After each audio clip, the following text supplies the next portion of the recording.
حضرت امام موسیٰ کاظم علیہ السلام نے فرمایا، خبردار سستی اور تنگ دلی نہ کرنا، اگر سستی کرو گے تو کام نہیں کر سکو گے، اور اگر تنگ دلی کرو گے تو تمہیں حق نہ مل سکے گا۔ حضرت امام جعفر صادق علیہ السلام نے فرمایا، خبردار تنگ دلی اور سستی نہ کرنا کہ یہ دونوں چیزیں ہر برائی کی کنجی ہیں،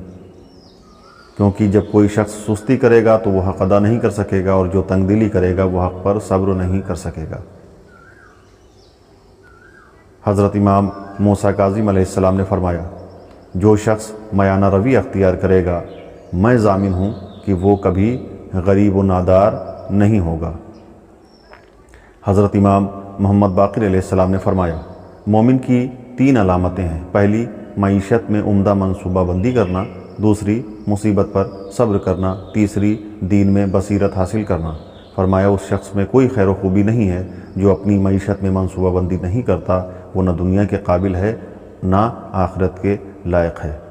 اسبغ بن نباتہ روایت کرتے ہیں کہ حضرت امیر المومنین علیہ السلام نے فرمایا، فضول خرچی کرنے والے شخص کی 3 علامتیں ہیں۔ پہلی، وہ کھاتا ہے جو اس کا نہیں ہوتا، دوسری، وہ خریدتا ہے جو اس کا نہیں ہوتا، تیسری، وہ پہنتا ہے جو اس کا نہیں ہوتا ہے۔ حضرت امام جعفر صادق علیہ السلام نے فرمایا، مکمل کمال 3 چیزوں میں ہے، جن میں سے ایک معیشت کی منصوبہ بندی ہے، مطلب پاؤں پھیلانے سے پہلے اپنی چادر دیکھ لی جائے۔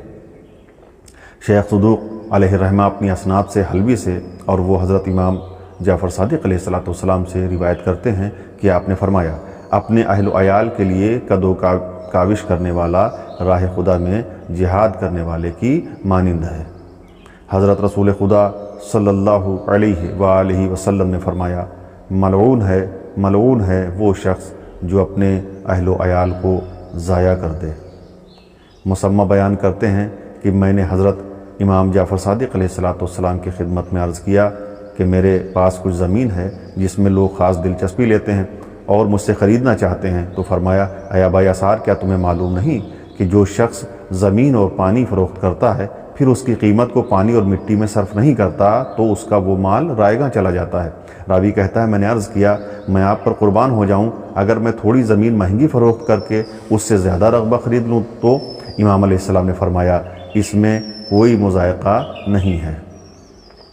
شیخ صدوق علیہ الرحمہ اپنی اسناد سے ابو حمزہ سمالی سے، اور وہ حضرت امام محمد باقر علیہ السلام سے روایت کرتے ہیں کہ امام علیہ السلام نے فرمایا، کسی نو دولتیے سے حاجت طلب کرنا ایسا ہے جیسے سانپ کے منہ سے درہم نکالنا، کہ تمہیں اس کی ضرورت تو ہے مگر اس میں جان کا خطرہ ہے۔ داؤد رقی بیان کرتے ہیں کہ حضرت امام جعفر صادق علیہ السلام نے مجھ سے فرمایا کہ اے داؤد، کسی اژدہے کے منہ میں کہنی تک ہاتھ داخل کرنا اس سے بہتر ہے کہ تم اس شخص سے حاجت طلب کرو جو پہلے مالدار نہ تھا پھر ہو گیا۔